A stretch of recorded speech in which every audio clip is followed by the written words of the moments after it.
घरच्या घरी चिवडा मसाला तयार करून आंबट गोड तिखट चवीचा जाड पोह्यांचा तळलेला चिवडा बघा किती सुंदर दिसत आहे। कलर पण खूप छान आलेला आहे, अजिबात तेलकट झालेला नाही आहे। दिवाळी फराळ सिरीजमध्ये मी असेच पोह्यांची चकली खारीशव चॅनलवर यांचे व्हिडिओ अपलोड केलेले आहे, तुम्ही बघू शकता। ते पदार्थ पण अतिउत्तम झालेले आहे, खूप छान झालेले आहे, टेस्टी झालेले आहेत। तेव्हा हा चटपटीत चिवडा बनवायला आपण सुरुवात करू। तुम्ही जर माझ्या चॅनलवर नवीन असाल तर चॅनलला सबस्क्राईब करा, व्हिडिओला लाईक करा आणि कमेंट्स करायला विसरू नका। चला तर मग हा व्हिडिओ संपूर्ण बघा। चिवडा बनवण्यासाठी आपण साहित्य काय काय घेतलेलं आहे ते पाहू। हे जाड पोहे घेतले मी, हे छान गाळून वगैरे घेतलेले आहेत। हे अर्धा किलो आहे। 100 ग्रॅम शेंगदाणे आहेत, 50 ग्रॅम दालवे आहेत, 60 ग्रॅम खोबऱ्याचे काप आहेत, 25 ग्रॅम बदाम आहे, 30 ग्रॅम किसमिस आहे आणि 25 ग्रॅम काजू घेतले, याचे छान तुकडे करून घेतले। 20 ते 25 कळ्या लसूण ठेचून घेतला। हिरवी मिरची बारीक काप करून घेतले। खूप सारा कढीपत्ता घेतला आणि हिरवा सांबार घेतला। तेल गरम झालेलं आहे। सगळ्यात आधी आपण शेंगदाणे तळून घेऊ।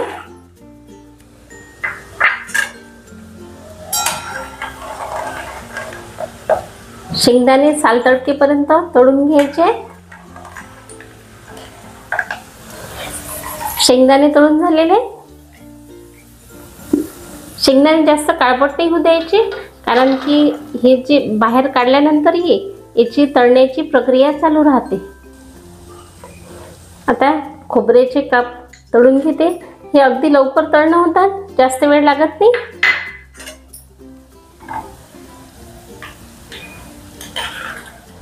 खोबऱ्याचे काप पण बघू शकता सारखे तळले गेलेले आहेत। किती छान कलर झालेला आहे, याला एकदम गोल्डन कलर आलेला आहे। काढून घेते। बदाम तळून घेते। हे बदाम मी सारखे असे कापून घेतलेले आहे, एकाचे 2 केलेले, त्यामुळे तळल्या खूप चांगले जातात आणि चव पण चांगली लागते। हे अगदी 2 मिनिटातच तळणं होते, जास्त वेळ लागत नाही बदाम तळायला। तळणं झालेले काढून घेऊ। काजू तळून घेते। काजू तळणं झालेले काढून घेऊ। हे किसमिस खूप लवकर तळल्या जातात, म्हणून मी या झाऱ्यामध्ये घेतले। बघा किती छान तळले गेलेले आहेत, टम्म फुगलेले आहेत। काढून घेते। दालव्यासाठी मी ही छोटी चाळणी घेतली। दालवे आपल्याला जास्त तळून नाही घ्यायचे आहेत, कारण की आधीच ते भाजलेले असतात। हे बघा दालवे पण तळून झालेले आहे, यातलं पूर्ण तेल जाऊ देऊ आपण। हे पण ताटात काढून घेते। लसूण तळून घेऊ। लसूण एकदम आपल्याला गोल्डन तळायचा आहे, कच्चा राहिला नाही पाहिजे।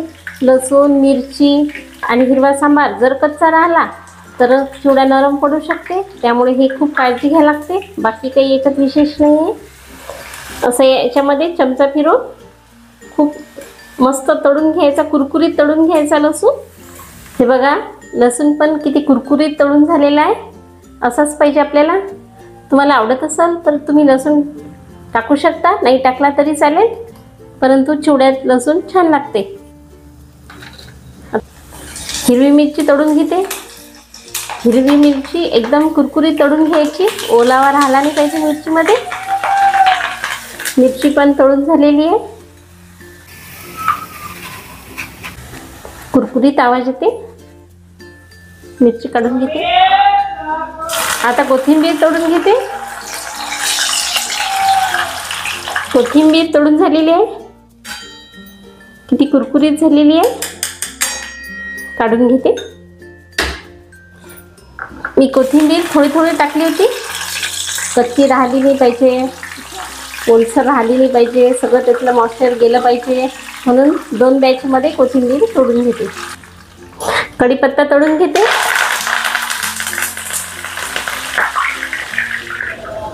कढीपत्ता बघा किती छान तळले गेलेला आहे, कुरुंग कुरुंग आवाज होऊन राहिला याचा। आता एक काढून घेते।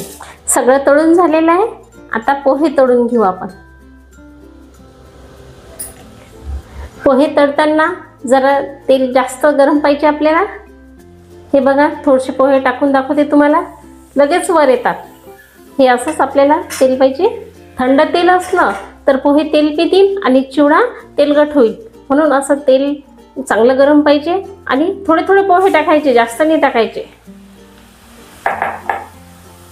हे बघा पोहे लगेच वर येतात आणि काढून घ्यायचे। मी अशा चाळणीत, ही चाळणी आहे याच्यामध्ये पोहे टाकते, कारण की याच्यात जे तेल असलं जास्तीचं ते खाली पडून जाईल। असे सगळे पोहे मी तळून घेते।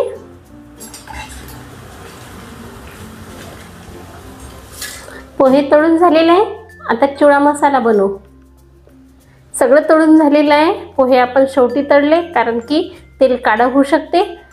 आता सगळं तळून झाल्यानंतर आता चिवडा मसाला करू।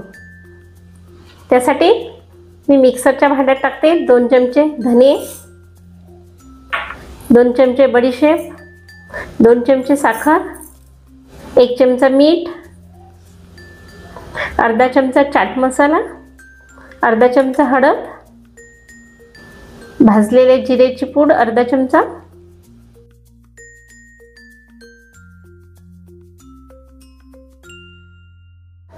हा मसाला बारीक करून घेते। चिवडा मसाला हा बारीक करून घेतलेला आहे। छान सुगंध येत आहे, घरभर सुगंध पसरलेला आहे। असा चिवडा मसाला तुम्ही घरीच बनवा, बाहेर विकत आणल्यापेक्षा घरी खूप चांगला होतो। हे तेल चांगलं गरम करून घेतलं, याच्यामध्ये चिवडा मसाला टाकते।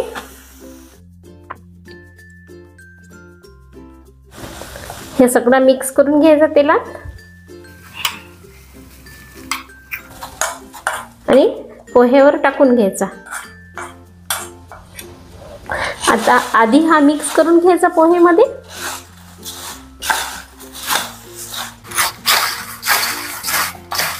आता हे सगळं पोहेवर काढून घ्यायचं। हिरवी मिरची, कढीपत्ता आणि हिरवा सांबार हे व्यवस्थित तळलं तर 2 महिनेपर्यंत चिवडा चांगला राहतो, नरम पडणार नाही। असं हलक्या हाताने मिक्स करून घेते। तुम्ही बघू शकता किती छान झालेला आहे, कलर पण खूप मस्त आलेला आहे चिवड्याचा। आता हा चिवडा तयार आहे। चिवडा असा हलका सगळा मिक्स करून घ्यायचा। तुम्हाला जर माझी चिवडा करण्याची पद्धत आवडत असेल तर माझ्या चॅनलला सबस्क्राईब करा, व्हिडिओ लाईक करा आणि शेअर करा। असं बघा चमचमीत चिवडा तयार झालेला आहे।